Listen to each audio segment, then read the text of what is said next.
Early morning 3:00కే ఎయిర్పోర్ట్‌కి వెళ్ళాల్సొచ్చింది. ఎందుకో చెప్తాను, వీడియో పూర్తిగా చూడండి. హాయ్ హలో ఫ్రెండ్స్, అందరూ బాగున్నారా? నేనైతే దేవుని దయ వల్ల చాలా బాగున్నాను. నా పేరు ప్రేమరాజ్, నేనైతే ఖతార్‌లో ఉంటాను. సో, ఈరోజు మా మేడం అయితే వెకేషన్‌కి వెళ్ళి తిరిగి వచ్చేస్తున్నారనమాట. సో, ఆవిడని పికప్ చేసుకోవడానికి 4:00 కల్లా అక్కడ ఉండమని చెప్పారు. సరే అని చెప్పేసి ఇంకా 3:00కే లేచి అప్పటి నుంచి బయలుదేరి ఇంకా ఎయిర్పోర్ట్‌కి అయితే వెళ్ళాననమాట. వెళ్తున్నప్పుడు మనకేమో కళ్ళు మూతలు పడిపోతున్నాయి. ఇంకా టీ తాగుదామని చెప్పేసి టీ టైంకి వెళ్ళి ఇక టీ తీసుకున్నాను. ఇంకా అక్కడి నుంచి బయలుదేరి ఎయిర్పోర్ట్ దగ్గరలో ఉన్న ఒక పెట్రోల్ పంప్ దగ్గర అయితే ఆగాననమాట. అక్కడి నుంచి సుమారుగా ఎయిర్పోర్ట్‌కి 5 మినిట్స్ పడుతుంది. సో, ఇక్కడ నేను వెయిట్ చేస్తూ అక్కడ కూర్చొని ఉన్నాను. అక్కడ కార్ ఆఫ్ చేసి చూస్తే బయట చాలా చాలా వేడిగా ఉంది. ఈ లోపల అక్కడ ఒక పిజ్జా డెలివరీ బాయ్ అయితే ఫుడ్ తీసుకొని వెళ్ళడం చూశాను.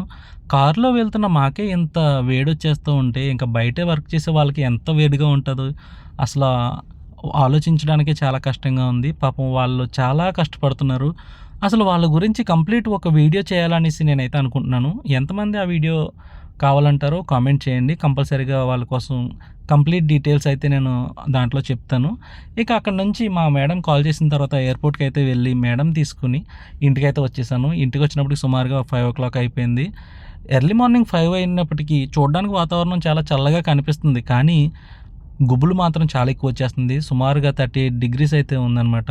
మధ్యాహ్నం అయినప్పటికీ ఇంకా 45, 46 వరకు కూడా వెళ్ళిపోతుంది వేడి. సో, ఎవరైతే బయట వర్క్ చేస్తున్నారో చాలా జాగ్రత్తగా ఉండండి ఫ్రెండ్స్. సో, ఎప్పటికప్పుడు వాటర్ తాగుతూ ఉండండి, జాగ్రత్తగా ఉండండి. ఓకే ఫ్రెండ్స్, వీడియో నచ్చితే లైక్ చేయండి, షేర్ చేయండి. ఇలాంటి మరిన్ని వీడియోస్ కోసం నా ఛానల్ని సబ్స్క్రైబ్ కూడా చేసుకోండి. అలాగే ఇన్‌స్టాగ్రామ్‌లో అయితే ఫాలో చేయండి.